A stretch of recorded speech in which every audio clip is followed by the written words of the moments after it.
Alright, time for another DraftPhysics.com, debatephysics.com, but obviously the debaters are kind of weak.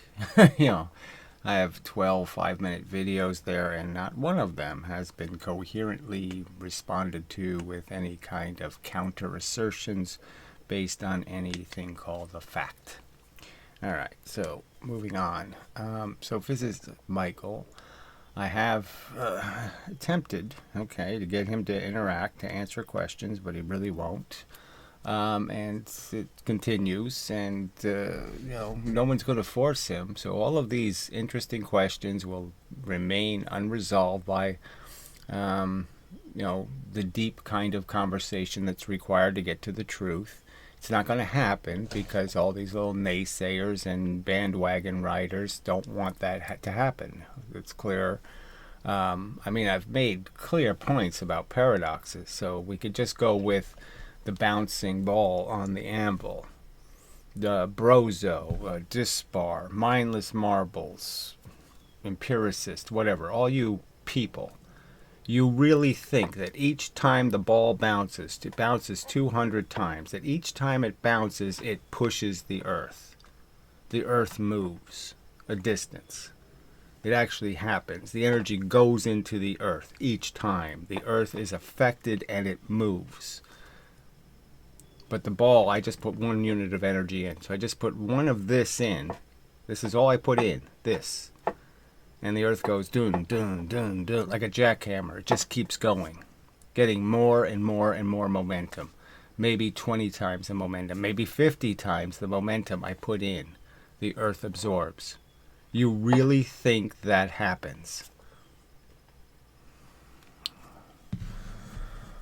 And you're just going to let him weasel out, run away. Amazing. Okay, well, anyway, so I just asked a simple question. Does it take 9 times the fuel to go 3 times faster? Question mark. There. Nothing. We don't get an answer again. If I force a stream of water through a narrow trough, increasing the velocity by 2 and decreasing the volume by 1/2, there, making it simple, okay? It doesn't matter whether it's a reservoir, it doesn't matter how it happened. I did it, okay? I cut the volume in half and I increased the velocity by 2.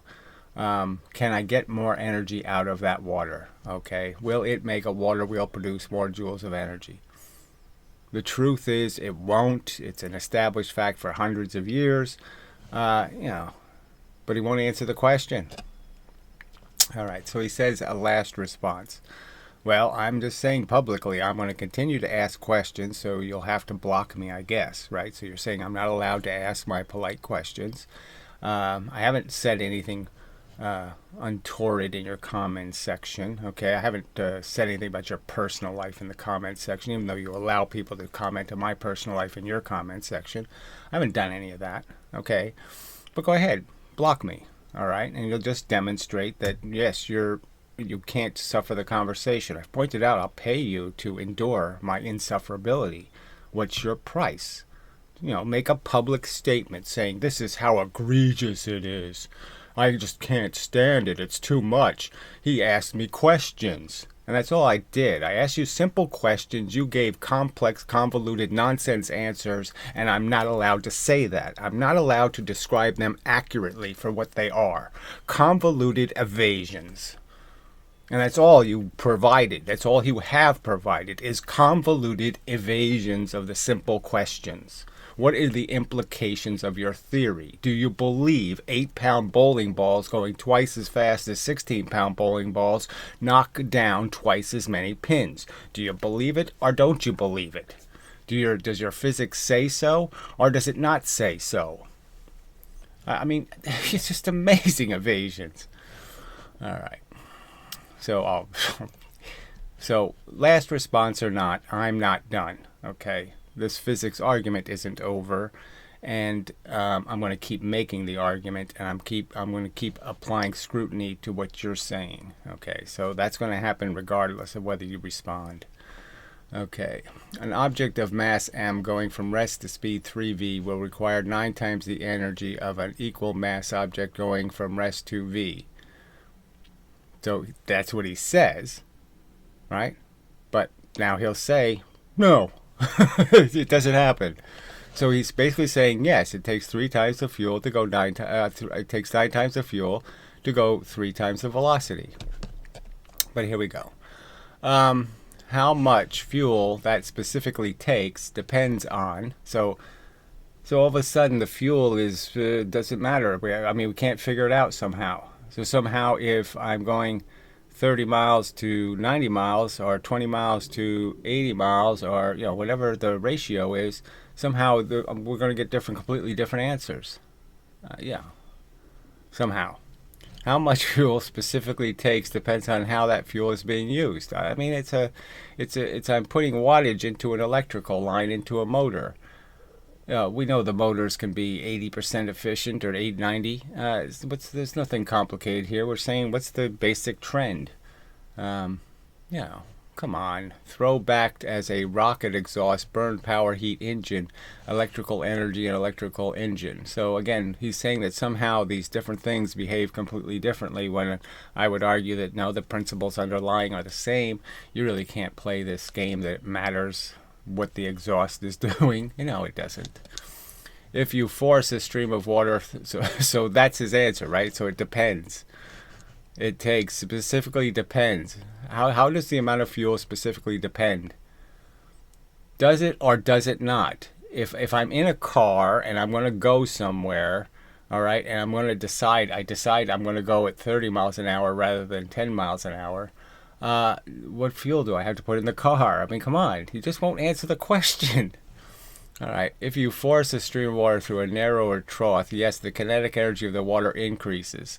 So again, he's saying that, but he knows that's not the truth, because they have another side. They make up a fake thing called the pressure or the force or some other thing, and that decreases with exactly the same rate as the kinetic energy. And he knows the net product is nothing, that there is no increase.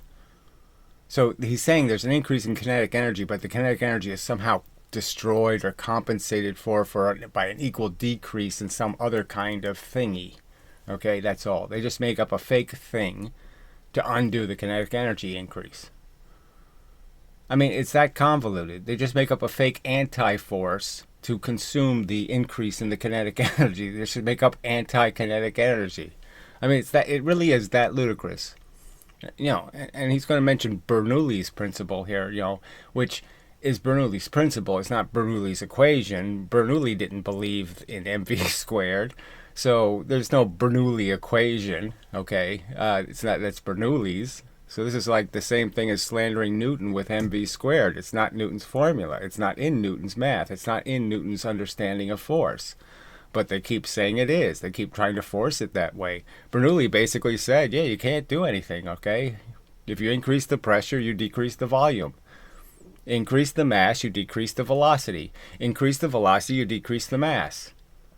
It's perfectly correlated to this whole equation of this argument between kinetic energy and momentum. And Bernoulli basically said momentum wins. And they're contriving an excuse to say, no, it's really kinetic energy, except we have anti-kinetic energy that's destroying the kinetic energy. And you're saying you're done. You people defending this guy running away. You people think this subject is done. Physics has solved it. Physics has all the right answers. And this is the convoluted mush they're relying on. Damn. This is because in order to force the water through the narrower spout, so again, there's no forcing it through. It wants to go through. There's lots of little water molecules that are going that way, and they say, fine, I'll go that way. What's absent are the water molecules going the wrong way. The ones that are going the wrong way, going up and down, say, I have a narrow pipe, and I should draw this. The ones going up and down have no interest in going that way, so they don't. But the ones going that way say, thank you for providing me an exit. I'll leave now. Thank you very much. Anyway, you need a higher pressure at the original source. So again, obviously, you have to have more water for the water to flow, in a direction. You have to have more compression, force. This pressure differential between the two locations means there's a real net force acting on the water as it moves along the pipe. So there's nothing acting on the water. The water has the velocity, All right, it already has it. So there's no action from another force. So that's all wrong. But anyway, but you can just see this is just a convoluted way of saying, in the end, yes, it has more kinetic energy, but it loses the kinetic energy to the anti-force thing. The anti-force takes it all away. All right, well, anyway, along the pipe, and the force acting over the distance adds the energy. If you don't have that higher pressure at one end of the pipe, the water won't leave at the higher speed. If there aren't more pieces going this way than going this way, then yes, you won't change anything. You won't get more. But obviously, the scenario is there is more stuff going this way. So it wants to get out. That's where the extra energy comes from. See Bernoulli's equation. So again, the equation has a net zero answer. So he knows that. He knows the higher kinetic energy is compensated directly and proportionally by a lower pressure, a destruction of the kinetic energy, essentially. So it's just fake. He's just ignoring the fact that, no, the real answer is it's the same momentum. That's the real answer. Okay, the real answer, momentum is conserved. And no, you will not get more energy out of the water. And instead of saying that, he said all this crap. I mean, it's just so frickin' evasive. I mean, where did he say, yes, the water wheel produces twice the energy? I mean, 4 times the energy. Well, you get twice the energy out of the 4-time increase in the kinetic energy. Where does he say that? Where does he say, yes, the water wheel will make more watts? He's basically defending the idea that the kinetic energy is increased, and yet it can't do any work. I mean, really. All right, anyway. I watched your 2 latest response videos. Yes, a response to your evasions, your lies that I have evaded any subject, denied any physics, denied any experiments. I've explained every single time I say I don't think that experiment's the truth. I've explained why I don't think it's the truth. All right, and you have done nothing to counter those arguments.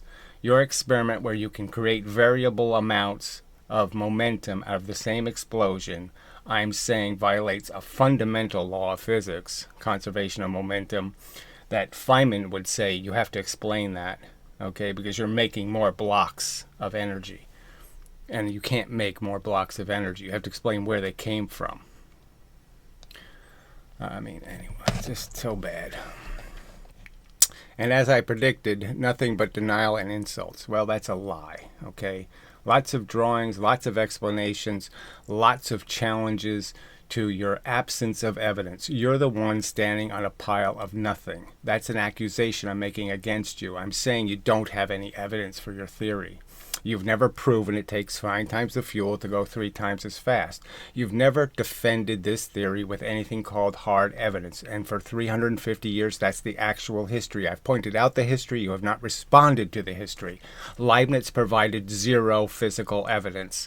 Okay, Deschartelet provided dropping round things into clay experiments. I've dissected that in one of the 5-minute videos. I pointed out how that can't be relied on as a measure of energy. I think you know that's the truth, and I think you're pretending will just not pay any attention to that fake piece of evidence that was used to support this stupid theory. You won't admit that that's a fake piece of evidence that just fooled people. It was a magic trick. It was just a trick. Okay? It was something that looked one way, but it's not the truth. Just like the rolling an object on the ground. It's a trick. Because the fact is, every single thing you roll on the ground does this 3-to-1 thing. Every single thing you roll on the ground and watch it stop and have its energy absorbed into the ground, every single time that happens, that object goes half the speed after it's gone 3/4 of the distance. It doesn't go half the speed at half the distance. That's a truth. Okay, and it's an undeniable truth, and you are not paying any attention to that assertion. None. 0. I can't get you to respond to that assertion that every single thing you roll in friction will not be going half the speed at half the distance. And that's a critical, decisive fact that you won't account for, you won't respond to in any way. Okay. I'm done spending my time trying to explain basic concepts. So again, you haven't explained any basic concepts. You've evaded every single attempt I have made to get to a basic concept. What does work in space? If I'm moving a spaceship in space, what matters? Kinetic energy leaving my ship or momentum leaving my ship? Which one moves the spaceship? Will you answer the question? Obviously not. And you're talking that you've explained a basic concept? It can't get more basic. How does the spaceship move? By ejecting mass and velocity, or velocity squared?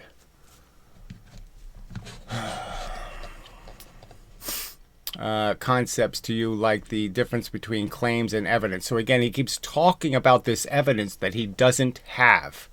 Okay? All they have, again, is an experiment he does, okay, where he says, I can make free momentum. I can just put different masses in front of in front of an explosion, and I can make the explosion make different amounts of momentum.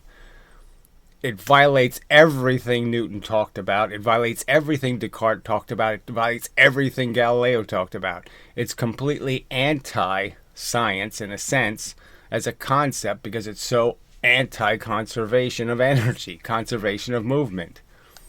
Okay, I'm still going to keep making videos. Well, I didn't think that. I didn't think I was going to scare you off the internet. With what? Exactly. The harshness of me saying I fundamentally disagree with you. I think you're a propagandist. I think you're dishonest and disingenuous because obviously you're evading all of these subjects with gibberish. Okay.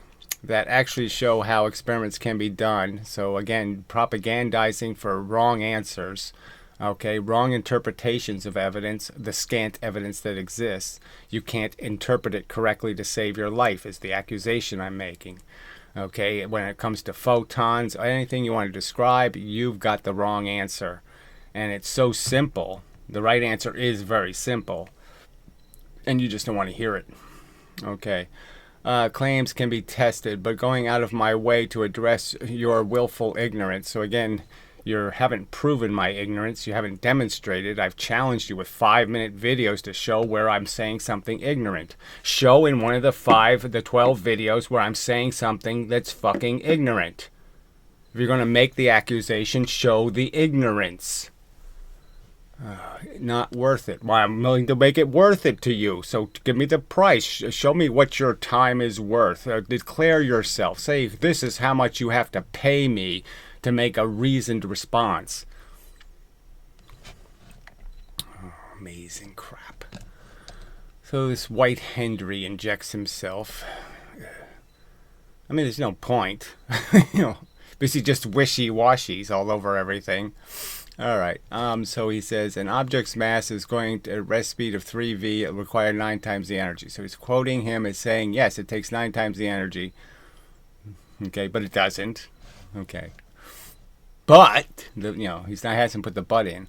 But didn't you derive in a recent video that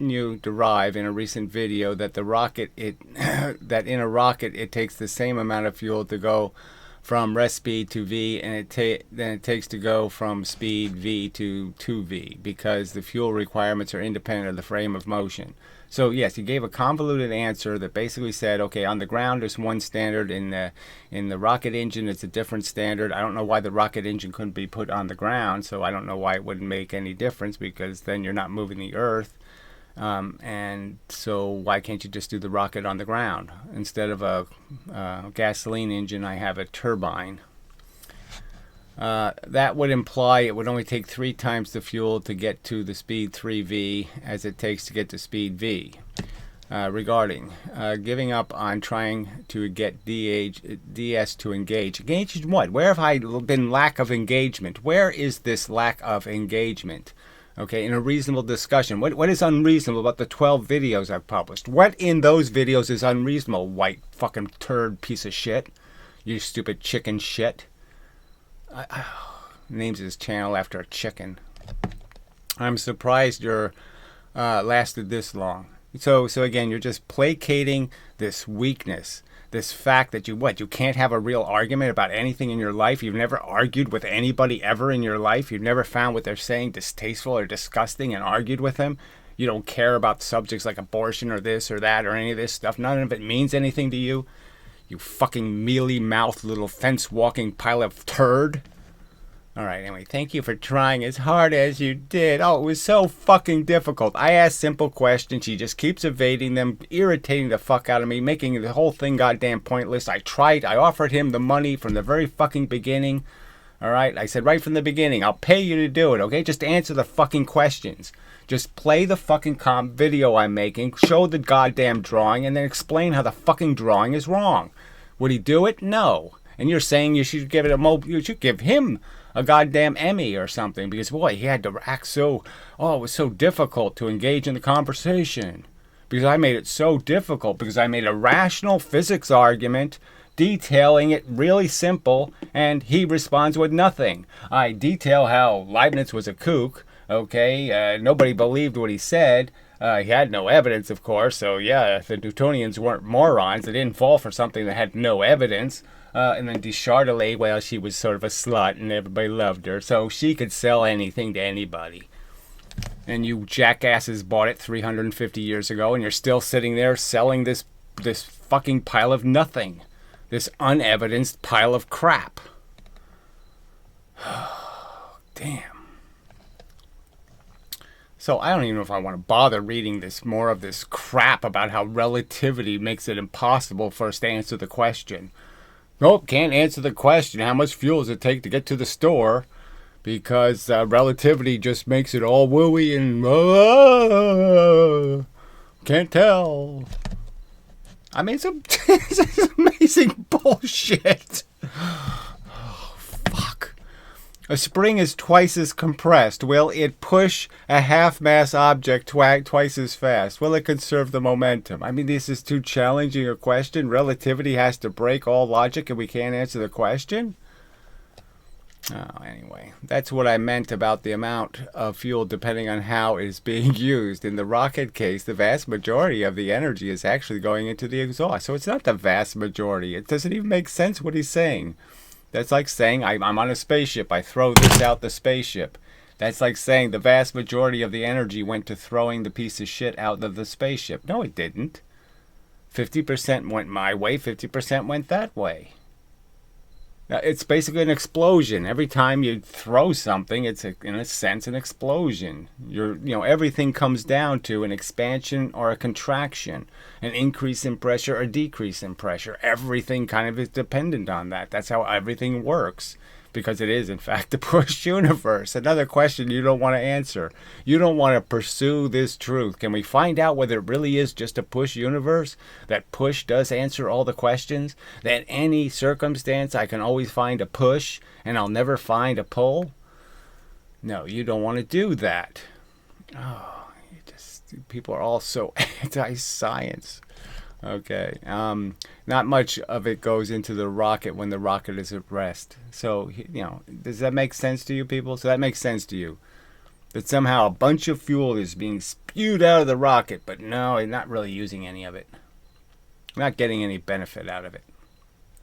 And it's not till I'm going some insane speed that all of a sudden my fuel thinks it's still stationary, and now it looks like it's going negative velocity, and so now its velocity looks like it's gigantic and it can push you anywhere you want to go.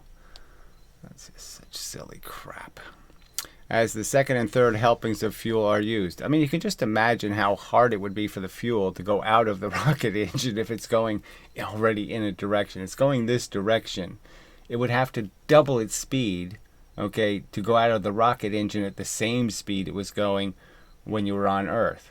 And so that's basically what he's saying. It is actually going double the speed. Shit. All right, anyway. And the rocket is moving. Those calculations were showing that the rocket gets a greater and greater percentage of the energy released by the explosive fuel, the expellant fuel. This satisfies these people. Amazing. A complete evasion of the question. Anyway, so he put in brackets. This was part where I looked at the frame of reference where the rocket is actually going at the speed of the exhaust. So the rocket's going as fast as the exhaust is going in the opposite direction, which means the fuel would have to create an energy that was twice its original energy. By that point, the rocket is getting all the added KE, and after that, you're actually getting the rocket.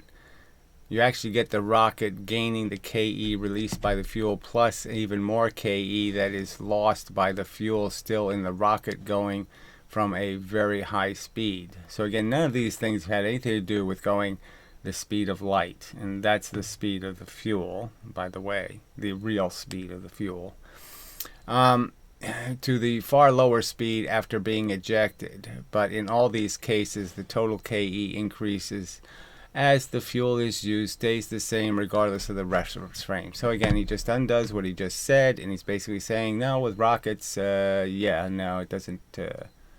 Or is he saying, what? You can't tell. Can somebody tell what he's saying? No, I don't even think anybody could tell what he's saying here. So the first kilogram barely gives any KE to the rocket. So it's like he's saying the gasoline in your car is completely, it has millions of joules of energy, but you can only get one out when you're going 10 miles an hour. But when you're going 30 miles an hour, you can get, 2 out. And you go 60 miles an hour, you get 3. So it's, the fuel is incredibly powerful, but you're not getting anything out of it. Yeah, that's his theory. You're not really using it. All right, the second kilogram gives significantly more, the third even more. What's significant? What do you mean significantly more? It has to have an infinite amount in the end, right? This is an infinite equation, so he's going to run into a big fat infinity, and then he'll run into the opposite, which is the lighter his spaceship gets, he can't get anything out of the fuel at all. Okay, if you add up the fuel giving to KE, the rocket at an increasing rate, you end up getting that quadratic increase in KE for the rocket as the fuel consumes at a linear rate. So he's saying that the KE increase is real for the rocket or something. I don't know. It's obviously not a straight answer. Ask a simple question, get a completely convoluted, non-responsive pile of mush as an answer. All right, so Whitehander says, it sounds like you're saying the amount of KE the rocket gains from the energy unit of fuel depends on the speed of the observer. You should just say the rocket, but anyway, that's counterintuitive. When I'm driving on the highway alongside another car and we're both going the same speed, does it make sense to say that neither car has any KE from my point of view? Yeah, it has. So everything's at a 0 point. Nothing has a real velocity in the universe. I mean, yes, that's what your science says, and you're all falling for that. Okay. In fact, I never have any KE because relative to my own frame of motion, I'm always stationary. Yeah, that's the implications of their theory. I can see why DS would call that baby talk and start throwing a tantrum. So a minute ago, you were so empathetic and, oh, gee, I don't know how you tolerated DS. And now you're saying what I'm saying. My reaction is understandable because this is just gobbledygook. This is just crap. This is non-responsive crap. Yeah, so, what good are you, White? What's the point of this duplicitous crap? 1 minute he's the poor aggrieved party, the next minute I'm the aggrieved party. You can't figure out who's the victim here. An object of mass m going at rest speed of 3v will require 9 times the energy of an equal mass going from rest to v. So he quotes him again. So are you... Ask him again. Are you really saying? So are you saying that in the case of the rocket, it's only burning 3 times the fuel, but getting 9 times more kinetic energy out of those 3 units as it did from the rest of the first unit? So 1, 3, 5, 9. So he's saying the rocket engine does use 9 times the fuel? See, I can't, it's still making any sense out of it is still impossible. And so he says yes to all that. So he says yes to all this. So that's the funny part. Yes, that he is talking baby talk, and DS was right to, find it insufferable.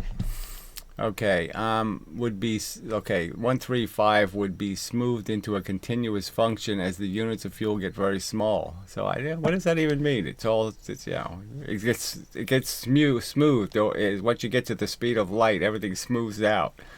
I know, what does that even mean? For the car example, I go through that one in the relative KE measurements one. It's like there was a measurement somewhere, like heated day data collection, like there was any experiment that demonstrates any of this horse shit. No, there of course isn't any experiment. Where if you're the moving with respect to the car, you measure the car's KE to be 0. But so again, so you're moving with the car and you're watching the scenery go by, and you assume that hey, I don't have any energy. I'm not doing anything. The ground's moving. Wow, look at the ground go. Look at the universe fly by. I mean, it's just so ridiculous. But as the fuel is used, the KE is added to the system. We need to consider the total energy of the entire system. All right, for the car example, we need to include the KE that gets added to the earth as well. So again, you bounce the ball bearing on the anvil 200 times, and it's your people theory that the earth absorbed the energy. So when the cars are going down the street, you really believe the earth is going the other way. You don't believe the earth needs to not go the other way for the car to move. If the earth moves the other way, you can sort of understand, right, that you use the energy by moving the earth. The earth is the thing moving and you're not going anywhere. I mean, this is back to the conveyor belt, a bad example, but if I'm spinning this wheel, right, oh, okay, here's the road. If I hit the road spins. If I hit this belt above me, the belt spins. You do understand if anything's moving, I've lost the energy, right? So if the earth is moving when the ball bearing hits and the earth moves, the energy of the ball bearing is used up. It's a Newton's cradle, right? I mean, I put the energy in, the energy goes over here. If something's moving, I've used up the energy, it's gone. So how can I bounce the ball bearing? How can the ball bearing bounce into the earth, move the earth, and the ball bearing bounce back up again? How can that possibly happen? It used its energy. That's like, say, the Newton's cradle. It moves this goes this way, this one bounces back this way with 100% of the energy. And then they collide again, and it's twice as much energy. And then collide again, it's 3 times as much energy. Collide again, 7 times, Is that what you believe? Because that's the universe his model is describing. That's the model this crap is describing.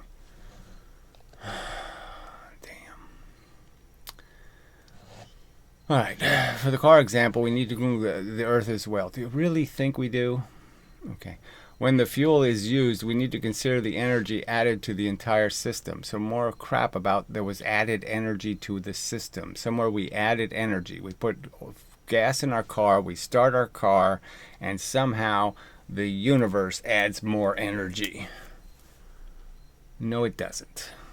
And if the momentum is conserved, it's just hilarious. It's just hilarious, okay, that he would even discuss momentum being conserved when he doesn't care whether momentum's conserved ever in any circumstance. Okay, then we also get the total energy added is the same in any reference frame. So again, what does that mean? The total energy added is the same in any reference frame. Yeah. So you're going the same speed no matter what, and there's just no possible way that could be true, and everybody knows it can't be true. That's not how it's going to be visually interpreted. So again, this is just such convoluted mush that you people are defending as good physics argument. This is good physics. This is the way physics should be defended, with this convoluted mush answers to simple questions. Ask a simple question, get a convoluted bullshit answer. And that's the way you fuckers want it. Mindless fucking marble, brainless fucking piece of shit. Oh, Jesus Christ. So, he does mention Bernoulli's principle. So I just thought I would go over that a little bit. Okay. Because this is, it has to do with wings. It has to do with so many stuff. And I've sort of explained before that I don't think they have it quite right. Okay. It's not terribly complicated. But, we're back to rocket engines and how they work. And so the simple principle I have described multiple times. All right. Yeah, we're okay. All right. So I have pointed out that what a rocket is basically doing is you just have a pressurized vessel. So the pressurized vessel can be just water level in a tank, or you can pressurize something with external pressure. All right. And the idea is that, well, if I put a opening somewhere, what's really happening? So what's really happening when there's an opening somewhere? Why does stuff go out the opening?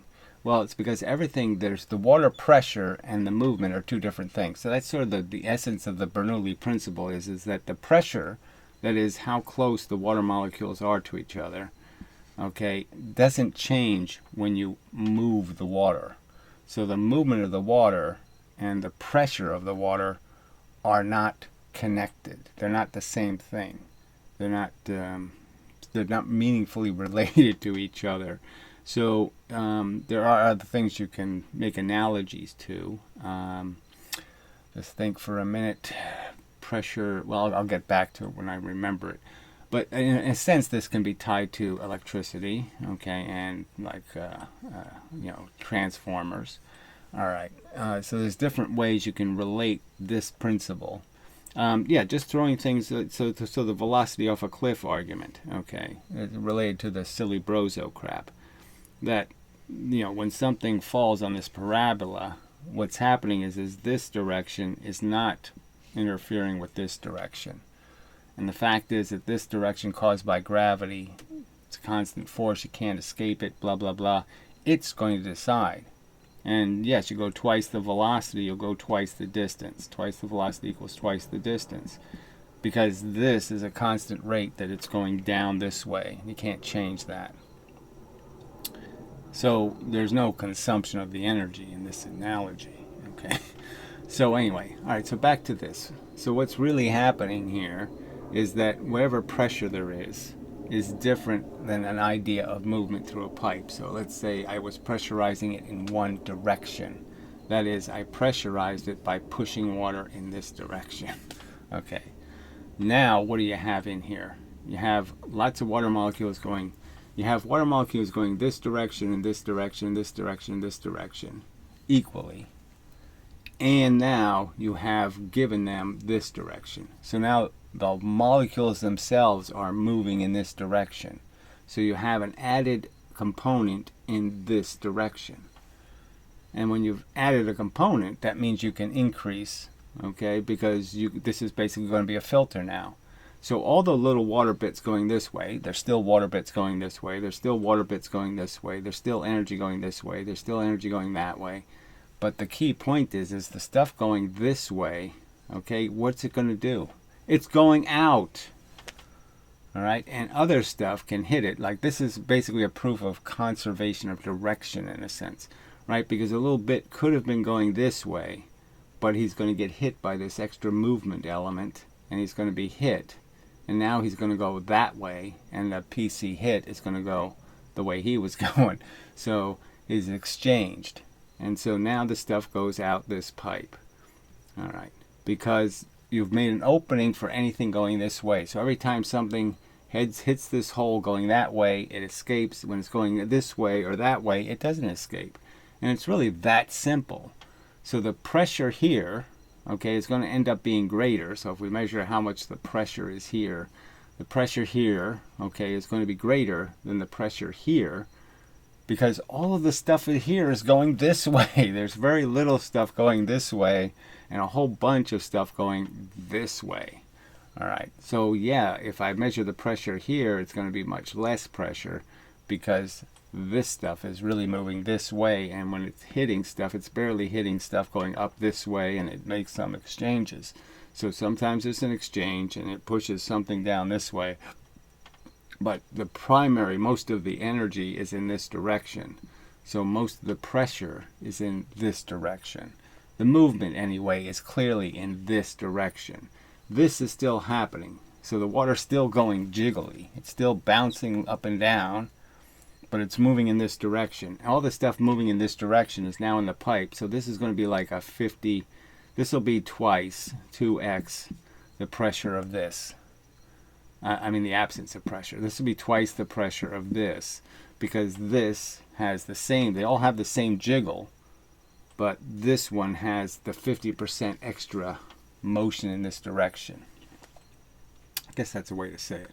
So, in my analogy, I was just saying that you're just going to convert a water into a smaller pipe, and the fact is you're going to have half the volume, okay, but twice the velocity. And it won't make more energy. So even though the kinetic energy theory says these water molecules have twice the energy, they don't. They can't do twice the real work. Now, for a specific circumstance, I can make them look like they're doing more work, because, yeah, if I just let the water out of the big hole, it just goes flump. It doesn't, it doesn't help much if I'm trying to sandblast, or water blast. I'm using power washer. I'm trying to knock paint off of a wall. Well, the big blob of water won't do it. I can throw a bucket of water at the wall, not going to do anything, because I'm not going to narrow, okay, what gets hit by the water. So it's just really, then you're just talking about surface area. So I could take a big blob of water and throw it at a surface, and I'm not going to disrupt the little pieces on the surface. But if I narrow it and put all the energy into a little stream, so I have one atom moving 1,000 miles an hour instead of 1,000 atoms moving 1 mile an hour, I'll be able to knock the paint off. But that doesn't mean I did more work. It doesn't mean that I made more stuff in the universe move. I didn't. It was just that this is more useful for a purpose. But it isn't more energy.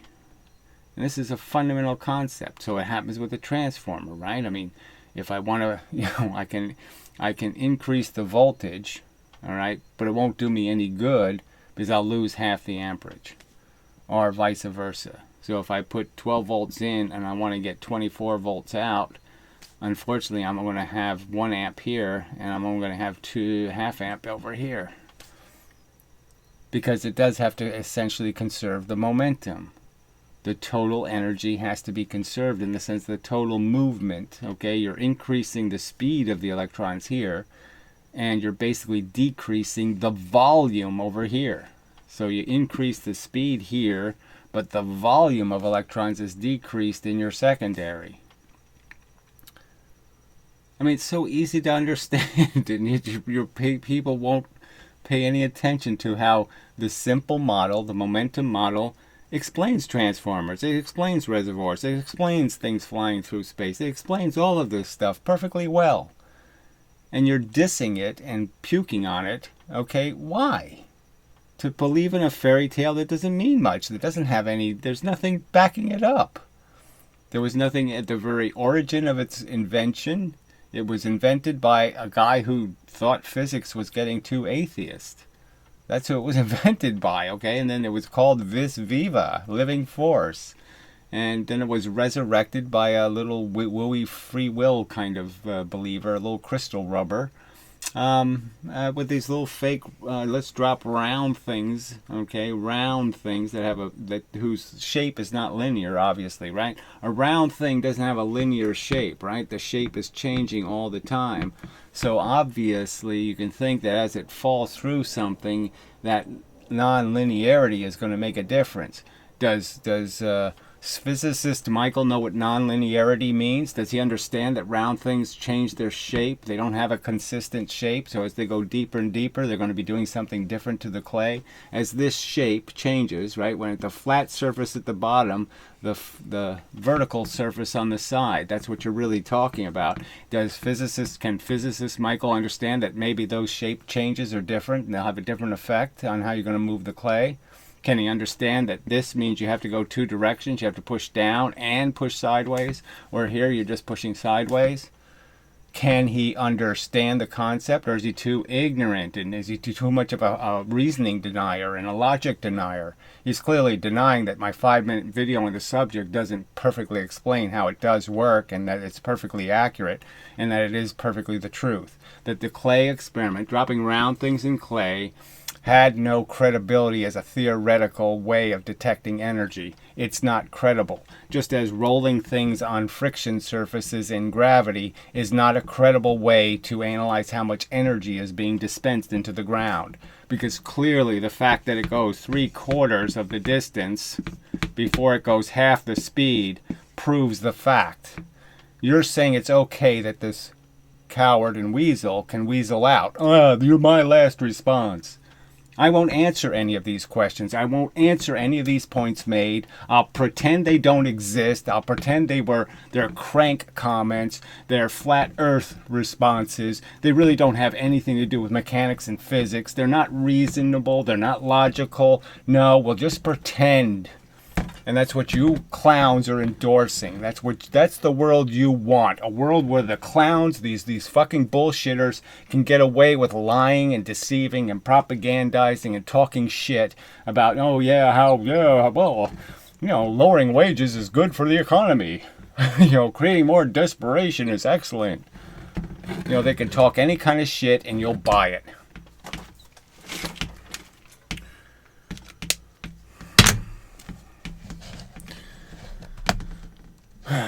Disgusting idiocracy. That's all it is. The people don't want the truth. You just want fables. You want fake. You want bullshit. You just want to live a lie. Disgraceful. So that's where we stand. So White Henry didn't have anything. There was nothing else said here. All right.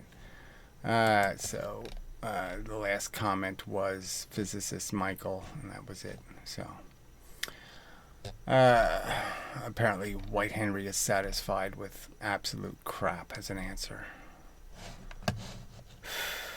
Fuck. So anyway, till the next time and such.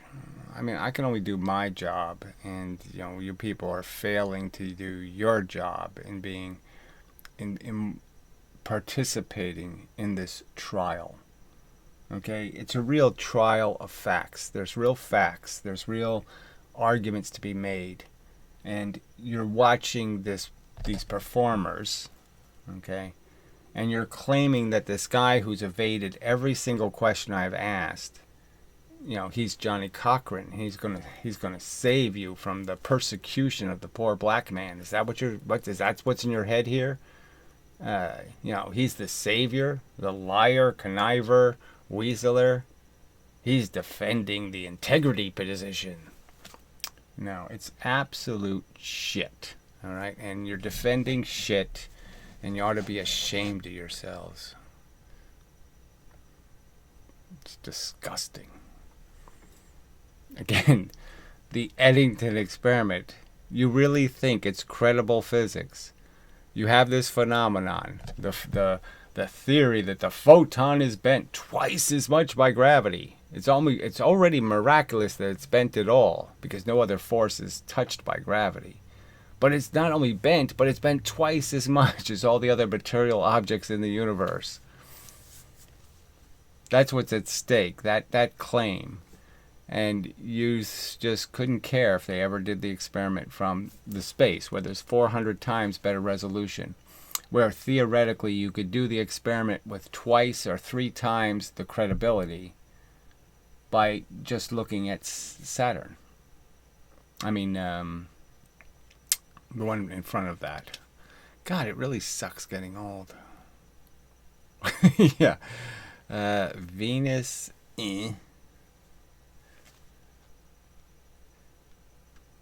Damn it. Galileo rings. Galilean rings. What's that stupid planet?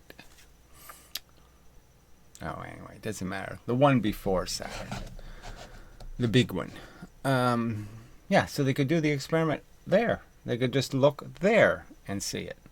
Okay, Einstein knew it was impossible. That'd be very difficult to do that from Earth, but they could do that from space. Why haven't they done it? They don't have the problem of the sun's corona. They don't have all those issues. They haven't done it. And that's all good science from your perspective. That's what science should look like. Science should look like a big green screen where you just put a bunch of cartoons in front of it. It should be all animations and fakery. You know, it shouldn't have anything real in it. Shit. Yeah, I really hate this planet. Hate it.